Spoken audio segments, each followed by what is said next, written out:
تو سب سے زیادہ زور کس پہ دیا ہے قرآن نے؟ توحید پر. تو توحید پہ کوئی کمپرومائز نہیں ہے. جب ٹینشن ہو مزار پہ نہ جاؤ, کہاں آؤ؟ مسجد میں اللہ سے مانگو. نہ روحانی ٹوپی ڈراموں کے پاس جاؤ.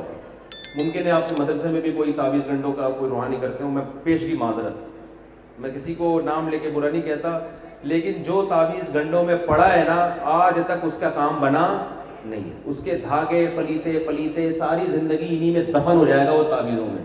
ایک دھاگا یہاں بندھا ہوگا, ایک یہاں بندھا ہوگا, ایک یہاں بندھا ہوگا, ایک تعویذ فلانے بزرگ نے دیا, ایک ٹمکانے نے دیا, ایک سلوار کے نیفے میں رکھا ہوا ہے, ایک وہاں رکھا ہوا ہے. چھوڑ دو ان فضولیات میں, کچھ بھی نہیں ہے, کچھ بھی نہیں ہے.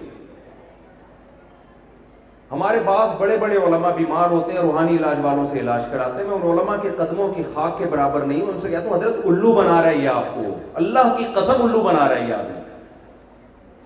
اب تو بات پرانی ہو گئی, نام لینے میں حرج نہیں. حضرت مولانا یوسف گانوی شہید رحمۃ اللہ علیہ کو فالج ہوا تھا.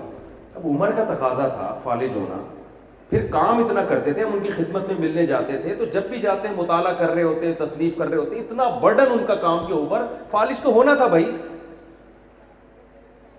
ایج بھی تھی اور کام کا برڈن اتنا ہے, لیکن مشہور کر دیا قادیانیوں نے جادو کیا ہے.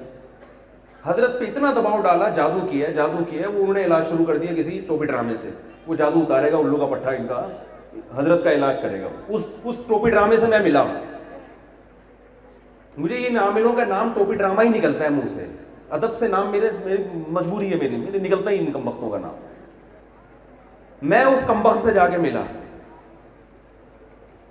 تو جب میں نے اس سے بات چیت کی, میں نے کہا تو اس کو اپنی سیٹنگ آؤٹ ہے, اس کو تو خود علاج کی ضرورت ہے, اس کو پتہ ہی نہیں چل رہا میں بول کیا رہا ہوں.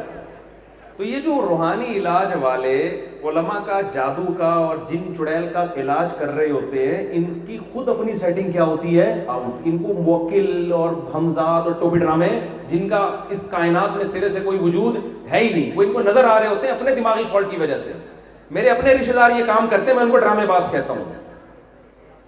آپ یہ نہ سمجھیں کہ میں کوئی خام خواہ میں مجھے کوئی بغض ہے ان سے, میرے اپنے قریبی رشتہ دار یہ کام کر رہے ہیں.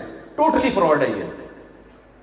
بعض لوگ فراڈی نہیں ہوتے, ان کی اپنی سیٹنگ آؤٹ ہوتی ہے, تو ان کو نظر آ رہا ہوتا ہے ہمزاد اور ٹوپی ڈرامے نے اس ٹائپ وہ عملیات کر کر کے ان کی اپنی کھوپڑی گھوم گئی ہوتی ہے. تو اس لیے ان کو لگ رہا ایسا ہوتا ہے کہ جس کی گل چڑیلے ہیں وہ مجبور ہوتے ہیں بیچارے, ان کا دماغ خراب ہو چکا ہوتا ہے چلے کاٹ کاٹ کے, یہ علاج سیکھ کے اپنی سیٹنگ وظیفے چلے پڑھ کے نا, ان کو لگتا ہے کہ اس کے ساتھ جن ہے, ہوتا نہیں ہے, ان کی اپنی سیٹنگ آؤٹ ہوتی ہے. آپ نارمل ہو, آپ سیدھے آدمی ہو, آپ کیوں اس کے پاس جا کے اپنا دماغ خراب کر رہے ہو؟